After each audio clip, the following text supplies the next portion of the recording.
ஆனா எத்தனையோ கோயிலுக்கு போயிருந்தாலும் அத்தனை கோயில்லயும் இல்லாத ஒரு விஷயம் இந்த கோயில்ல இருக்குங்க. ஆமாங்க, குதிரைக்கால் வாராகி அம்மன்.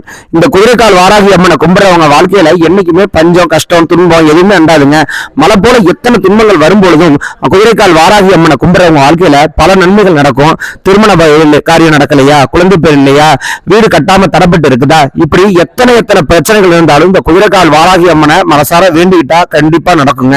அது மட்டும் இல்லாம உங்களுக்கு செய்வன வச்சுட்டாங்க, மந்திரம் வச்சுட்டாங்க, மாந்திரிகம் இருக்கு, பில்லி சூன்யம் இருக்கு, இந்த மாதிரியான தொந்தரவு இருக்கவங்க பஞ்சமி நாள்ல அல்லது அமாவாசை அன்னைக்கு இந்த கோயில்ல இருக்க வாராகி அம்மனுக்கு தேங்காய் நெய் விளக்கு ஏற்றி நீங்க வழிபாடு செஞ்சீங்கன்னா கண்டிப்பாக உங்க குடும்பத்தில் இருக்கக்கூடிய அத்தனை பிரச்சனைகளையும் இங்க குதிரைக்காலில் அமைந்திருக்கக்கூடிய வாராகி அம்மன் கண்டிப்பா தீர்த்து வைப்பாங்க.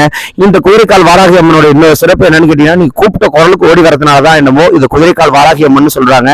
ரொம்ப துடியான தெய்வங்கள்ல இவங்களும் ஒண்ணு. நாட்டார் தெய்வம் இல்லைன்னாலும் இவங்களை நாட்டார் தெய்வத்துக்கு ஈடா சக்தியுள்ள தெய்வமாக விளங்கக்கூடிய குதிரைக்கால் வாராகி அம்மன்.